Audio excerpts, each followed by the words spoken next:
श्री अकाल दोस्तों, आज की इस वीडियो में हम किसी को भी रोस्ट नहीं करेंगे। आज मैं सुनाने जा रहा हूँ हॉस्पिटल की हॉरर स्टोरी। ये इंसिडेंट मेरे दोस्त के बड़े भाई के साथ हुआ था। इस वीडियो के लिए मेरे दोस्त के बड़े भाई का हम नाम गोलू रख लेते हैं। और अब ये तो आपके ऊपर है, इस कहानी पे यकीन करना है चाहे ना करो। मेरा काम तो सिर्फ आपको सुनाना है। मुझे बढ़िया लगी कहानी, मैंने सोचा वीडियो डाल देते हैं यूट्यूब पर। ये कहानी तब से स्टार्ट होती है जब मेरा दोस्त और उसकी फैमिली लुधियाना में रहते थे। फिर थोड़े समय बाद गोलू और उसके पापा की जॉब बठिंडा में लग गई। फिर गोलू की सारी फैमिली बठिंडा में सेटल हो गई। उनको 2-3 महीने हो गए थे बठिंडा में रहते रहते। 2-3 महीने के बाद गोलू भी अपनी जॉब पे जाने लग गया था। वो सुबह जाता था, शाम को आ जाता था। वो हॉस्पिटल में नर्सिंग स्टाफ में नौकरी करता था। उसकी नौकरी सुबह 9 बजे से लेकर रात को 9 बजे तक होती थी।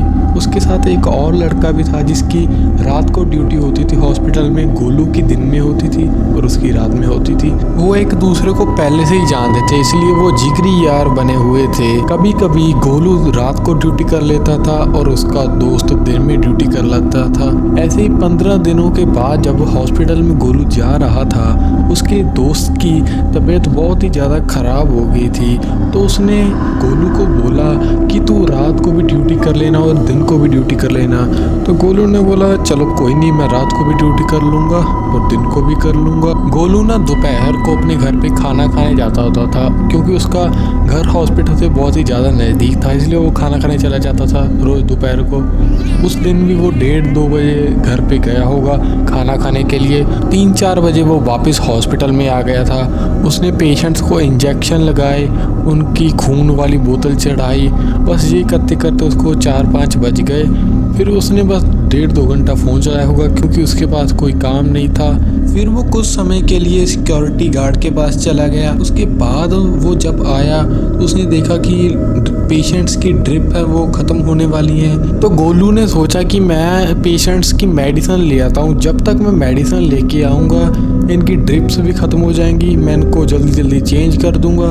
फिर मैं थोड़े समय के लिए अपने रूम में चला जाऊँगा सोने के लिए, क्योंकि मुझे रात भर जागना भी तो है। गोलू ने जैसा सोचा था उसने वैसा ही किया। वो अपना सारा काम करके सोने चला गया। जब वो सो के उठा तो 9-9:30 के आसपास टाइम हो रहा था। वो दोबारा घर गया, उसने खाना खाया, वो फिर से आ गया हॉस्पिटल में। और हॉस्पिटल के ना 3-4 फ्लोर थे, उसमें से जो 3rd फ्लोर था वो अकेले गोलू के अंडर था। वहाँ सिर्फ गोलू ही काम करता था और कोई स्टाफ का मेंबर नहीं था, बस पेशेंट्स ही थे उसके अलावा गोलू के। जब वो पेशेंट्स के पास जा रहा था तो उसने देखा कि पेशेंट्स तो अभी खाना खा रहे हैं। उसने सोचा चलो कोई बात नहीं, इनको खाना खाने दो, मैं उसके बाद इनकी ड्रिप्स चेंज करता हूँ। उसने कॉरिडोर में ही राउंड्स लगाने शुरू कर दिए कि जब तक ये खाना खा रहे हैं मैं यहाँ राउंड लगा लेता हूँ। और तभी ग्राउंड फ्लोर से 3rd फ्लोर में एक लिफ्ट आई।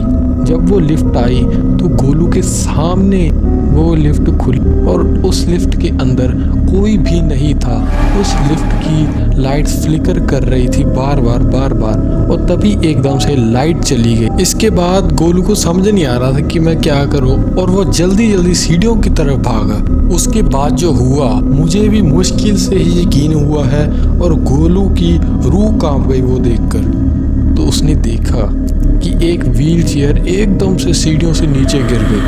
गोलू थोड़ा सा डर गया। उसके बाद गोलू धीरे धीरे जब लिफ्ट की तरफ आया तो लिफ्ट एकदम से बंद हुई और एकदम से नीचे चली गई। तब थोड़े समय के लिए लाइट आ गई थी। उसके बाद गोलू जल्दी से पेशेंट्स के ही पास जाकर बैठ गया और 1-1.5 घंटे तक वो वहीं बैठा रहा। पेशेंट्स के इंजेक्शन्स लगाए और अपना सारा काम कर उसको 1-1.5 घंटा हो गया था। तभी वो एकदम से बाहर आया पेशेंट रूम से। तभी एकदम से फिर से लाइट चली गई। उसके बाद गोलू ने अपने फ़ोन की फ्लैशलाइट ऑन की और अपने कमरे की तरफ बढ़ने लगा। अपने कमरे के अंदर जाके उसने पानी पिया। 10-15 मिनट वो बैठा।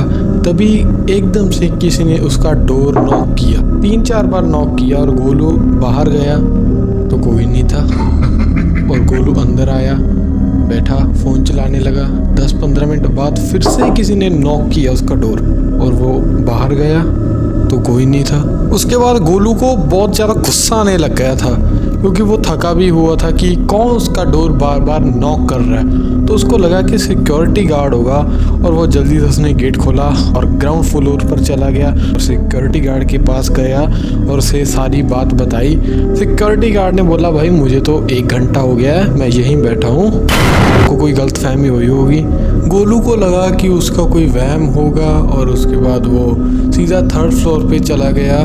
जब भी वो जा रहा था अपने रूम में, तभी उसने देखा एक लड़की व्हील चेयर पर उसके ही रूम के अंदर जा रही है, और वो थोड़ा सा हैरान होने लगा गोलू कि सभी पेशेंट तो इस टाइम सो रहे होते हैं, ये कौन सा पेशेंट है जो मेरे रूम के अंदर जा रहा है। और वो धीरे धीरे अपने रूम के अंदर जाने लगा उस पेशेंट को देखने के लिए। जब वो अपने रूम के अंदर गया तो उसके पैरों तले ज़मीन खिसक गई। उसने देखा कि उसके रूम में कोई भी नहीं है। गोलू पूरी तरह से डर गया था। उसने जल्दी जल्दी अपना डोर बंद किया और बैठ गया। उसने पानी पिया और बहुत ही ज़्यादा डर गया था वो। 10-15 मिनट वो बैठा, उसका डोर फिर से नॉक हुआ और उसने डरते डरते दरवाज़ा खोला। मुझे बोलने में भी बहुत ज़्यादा डर लग रहा है। उसने देखा कि उसके सामने वही लड़की व्हील चेयर पर बैठी है और एक अजीब सी गंदी सी स्मेल आ रही है, और उस लड़की का चेहरा नीचे था।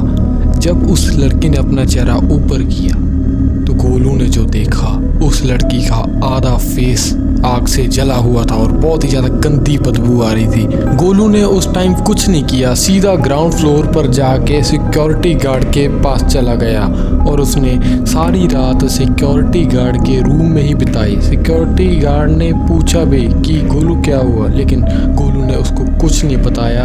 और जब सुबह हुई वो अपने घर चला गया। उसको 2-3 दिन लगातार बुखार रहा। उसके बाद जब वो हॉस्पिटल गया तो सीधा वो गार्ड अंकल के पास ही चला गया। गार्ड अंकल को उसने अपनी सारी कहानी बताई कि मेरे साथ ये हुआ था, मुझे एक लड़की दिखी थी व्हील चेयर पर। लेकिन गार्ड अंकल को इतनी हैरानी नहीं हुई। उसने गोलू को बताया कि मैंने भी 3rd फ्लोर पर कई बार व्हील चेयर वाली लड़की को देखा है। फिर गार्ड अंकल ने उसी लड़की की कहानी गोलू को बताई कि 10 साल पहले यहाँ एक लड़की एडमिट हुई थी जिसका आधे से भी ज़्यादा शरीर आग से जल गया था, और उस लड़की ने एडमिट होने के 3 दिन बाद ही 3rd फ्लोर से कूदकर सुसाइड कर लिया था। गार्ड अंकल के पता करने के बाद पता लगा उस लड़की के हस्बैंड ने ही उसको आग लगाई थी, लेकिन लड़की के बचने के चांसेस बहुत कम थे। इसलिए लड़की ने दुख में आकर 3rd फ्लोर से गिरकर सुसाइड कर लिया।